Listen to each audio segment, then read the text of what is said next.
नमस्कार, मैं अदीबा हिंदुस्तानी। आप देख रहे हैं आज शहर में समाचार। बने रहिए हमारे साथ कुछ ताज़ा और नई खबरों के साथ। पूर्व जज मनोज कुमार ने नगीना लोकसभा चुनाव की हार का कारण बताते हुए किसको ठहराया जिम्मेदार। खबर है उत्तर प्रदेश के बिजनौर से, जहां नगीना में शनिवार की दोपहर धामपुर रोड स्थित एक हॉल में पूर्व जज मनोज कुमार ने आम और दूध पर सामाजिक सौहार्द चर्चा का आयोजन किया, जिसको बड़ी खूबसूरती के साथ तलत मंसूरी ने सजाया। वहीं मनोज कुमार ने सभी को संबोधित करते हुए नगीना लोकसभा चुनाव की अपनी हार का जिम्मेदार पार्टी के अंदर रहकर ही पार्टी को तोड़ने वाले पार्टी कार्यकर्ताओं को ठहराया। जी हां, आपको बताते चले, आम खाओ दूध पियो कार्यक्रम में पूर्व जज मनोज कुमार के बुलावे पर पूर्व मंत्री पूर्व सांसद ओमवती, चांदपुर विधायक स्वामी ओमवेश, नगीना विधायक मनोज पारस आदि के साथ साथ समाजवादी पार्टी के पदाधिकारी कार्यकर्ता पहुंचे, जहां उन्होंने मंच के माध्यम से कहा कि देश और प्रदेश में चल रही सरकार ने केवल नफरत फैलाने का काम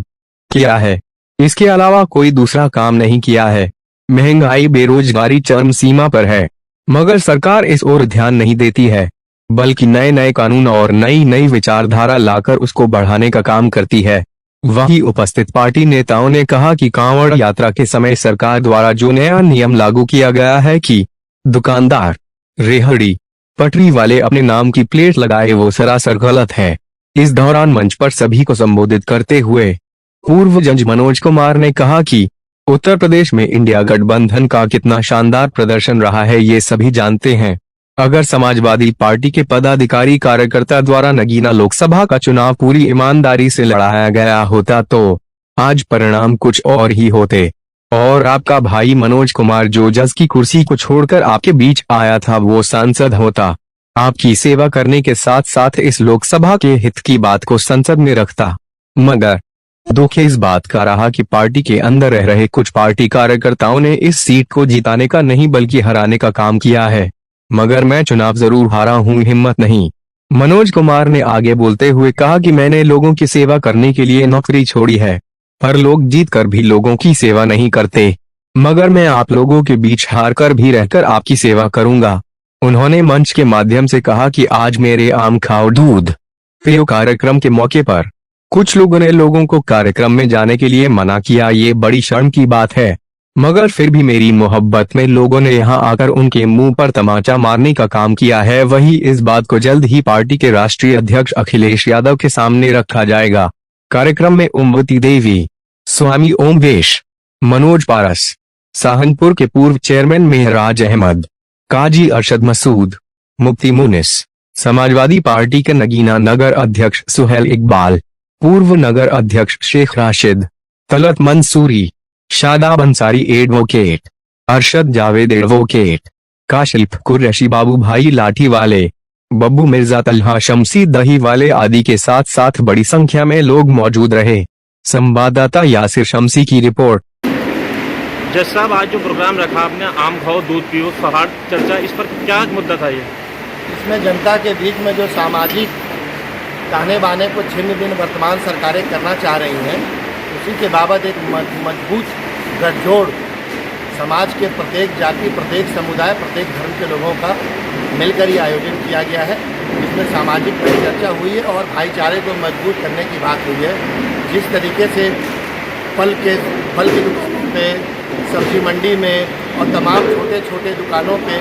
जाति और धर्म के नाम पर उन्माद फैलाने की कोशिश की जा रही है, उनका एक तरीके से काउंटर करने का प्रयास किया गया है। और लोगों ने ये पूर्ण आश्वासन दिया है कि इस तरीके की नफरती सरकार को हम लोग बहुत दिनों तक नहीं बर्दाश्त कर पाएंगे, और इसके लिए जो भी विधिक कार्रवाई होगी, विधिक कार्रवाई के साथ साथ जनता में जन जागरूकता भी फैलाएंगे। नगीना लोकसभा वासियों को आज के कार्यक्रम के ऊपर आने में शिरकत करने पर क्या मैसेज देना चाहेंगे आप? बहुत आभार है, बहुत धन्यवाद है, बहुत साधुवाद है, और इस तरीके के कार्यक्रम सभी जगहों पे होने चाहिए। वर्तमान सरकारें आदमी आदमी में भेदभाव पूरी तरीके से प्रयास कर रही है, और इसके लिए सरकारी मशीनरी, तुगलकी फरमान का इस्तेमाल किया जा रहा है, जिसमें जनता में एक तरीके का भय व्याप्त है। सरकार का दायित्व होता है कि वो जनता को भय रहित रखे, निर्भीक रखे, लेकिन कुछ सांप्रदायिक ताकतें चाहती हैं, खास कर मौजूदा समय में, क्योंकि इंडिया गठबंधन की जिस तरीके से जीत का परचम नई दिल्ली में लहराया है, उसको देखते हुए इनके पास कोई मौलिक मुद्दा इस देश का नहीं रह गया है, सिर्फ हिंदू मुसलमान का ही मुद्दा रह गया है। इसीलिए वो अंतिम प्रयास कर रहे हैं जिससे कि वर्तमान में आने वाले उपचुनावों में शायद मैं कह रहा हूँ उनको कुछ लाभ मिल सके, लेकिन जनता जागरूक हो चुकी है। इनका हिंदू मुस्लिम का जो एजेंडा है ये बहुत ही पुराना सड़ा गला हो चुका है, इससे ये सफल नहीं हो पाएंगे। आज आपने मंच के माध्यम से ये कहा कि इस कार्यक्रम के लिए कुछ लोगों ने फ़ोन कॉल करके लोगों को मना किया कि कार्यक्रम में अपनी शिरकत ना करें, क्या कारण है वो? कुछ निजी स्वार्थी लोग हैं जो लोगों के बीच में आकर नफरत फैलाने का काम करते हैं, और कुछ ऐसे नेता हो गए हैं जो जातियों का वोट बैंक, कुछ धर्मों के नाम पर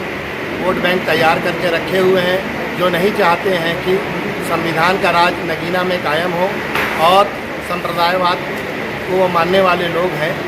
इसी प्रकार से जो स्थानीय लोग हैं उनके बीच में ये परिचर्चा जरूर रही है कि यहाँ का गठबंधन का प्रत्याशी कौन है। तो कुछ लोगों ने भ्रम फैलाने का ये काम किया कि गठबंधन से प्रत्याशी कोई और है, और अपने आप को जनता के बीच में जाकर लोगों के बीच में, खास करके मुस्लिम समाजों के बीच में जाकर उसने अपने आप को गठबंधन का प्रत्याशी किया, जिसका कि हम लोगों के पार्टी के कुछ पार्टी विरोधी लोग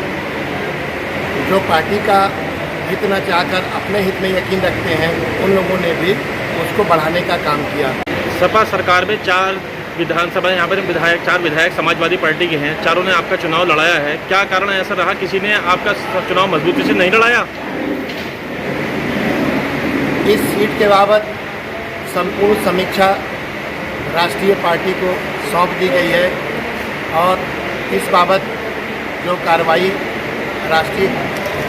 स्तर पर किया जाएगा, राष्ट्रीय अध्यक्ष करेंगे, उसका हम लोग इंतजार कर रहे हैं। आपने सिविल सर्विसेज को छोड़ करके नगीना लोकसभा का चुनाव लड़ा समाजवादी के सिंबल पर, और आपने बहुत ही बखूबी से चुनाव लड़ा, क्या कारण रहा आपकी हार का इसके अंदर?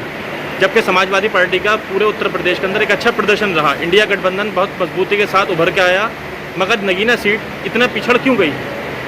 नगीना सीट जो प्रथम चरण का चुनाव रहा है उसमें कुल 20-22 दिन पहले टिकट डिक्लेयर हुआ, और उसमें संगठन के कुछ लोग और कुछ स्थानीय नेताओं ने साजिश करके कोशिश किया है इंडिया गठबंधन को कमज़ोर करने की, और